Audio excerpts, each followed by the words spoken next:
Kansas Senator Roger Marshall and New York Congresswoman Claudia Tenney. Good morning to you both. Senator, I want to start with you. I know you and the Congresswoman are working towards the No Subsidies for Gender Transition Procedures Act. This prohibits federal funds from going into gender transition procedures, but it wouldn't consider the procedures health care under the IRS code. So why is that so important to include it in reconciliation?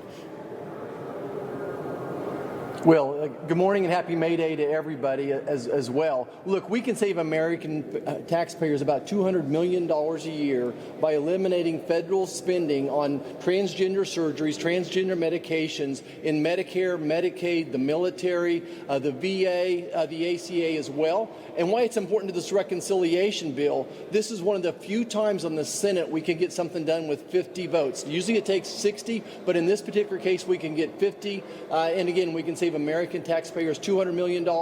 And just to finish up, this is way more than about the money. To me, this is about the heart of America, the soul of America, these irreversible procedures that cause chronic pain. And we can talk more about that later. Yeah, and as a physician, I know you've told us multiple times on this program how dangerous these procedures are, especially for young people. Congresswoman, 25 states include these transgender procedures in their Medicaid policies. It's hard to believe. Do you anticipate any problems getting this included in the final bill? Well, we're working on that. I'm a member of the Ways and Means Committee, and we've been doing this every day. And next week, we're going to hopefully start our markup and see where we can actually be responsible to the taxpayer money. As Senator mentioned, $200 million we're spending in taxpayer money. Every bit counts as we're trying to reduce spending. We're trying to unleash American energy. We're trying to reduce taxes. We're trying to put the border in order and make sure that all those things that we're doing and President Trump has done in this first 100 days are codified into law. And we're going to do this in one big, beautiful bill. And it's important that we do this and get a buy-in from both the Senate and the House and get this on President Trump's desk by July 4th. We're on a very accelerated timeline, and we've got to do these things. Every dollar counts, and the U.S. tax dollars have been wasted on so many things that the U.S. taxpayers do not agree with. And so we're going to do this as we go through the process and make sure we find all the cuts we can as we face a $36 trillion deficit and debt and deficit. I came into office originally as a freshman with Senator Marshall when he was in the House. We were at 19 trillion. We're at 36 trillion in a few short years. We have an unsustainable debt, and we need to find ways to cut that. Yep. Yeah, you know, Senator, the Congresswoman just mentioned this. Speaker Johnson wants the final package to be passed by Memorial Day. Leader Thune is hoping for July 4th. I mean, what do you think? Where are we with this? And do you think yesterday's slowing GDP report on the economy might help light a fire under lawmakers to get it done sooner rather than later?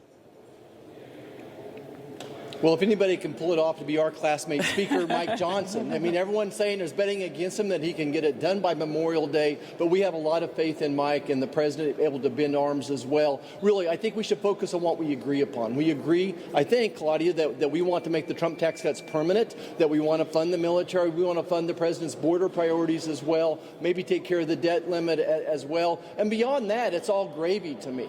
So I think we can get some of this done by Memorial Day, get it to us over here in June, and maybe by July 4th it'll be on the president's desk. It's a big task, but I think we're up to it. Yeah, and Congresswoman, we also know that House GOP members are going to be zeroing in today on the proposal to increase the $10,000 limit on the deduction for state and local taxes, also known as SALT.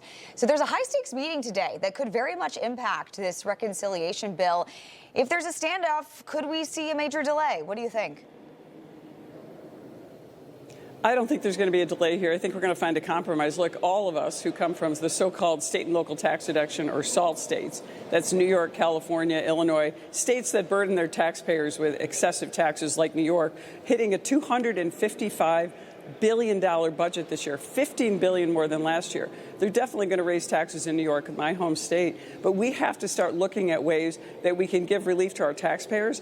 And we met with President Trump, and he's supportive of SALT. It's on his special list of his priorities, whether it's no tax on tips, no tax on overtime, giving a break to seniors with Social Security, a bunch of other things. President Trump understands the burden of state and local taxes on his original home state of New York. And so we're going to find the sweet spot, as President Trump asked us to do. Information, truth, is freedom.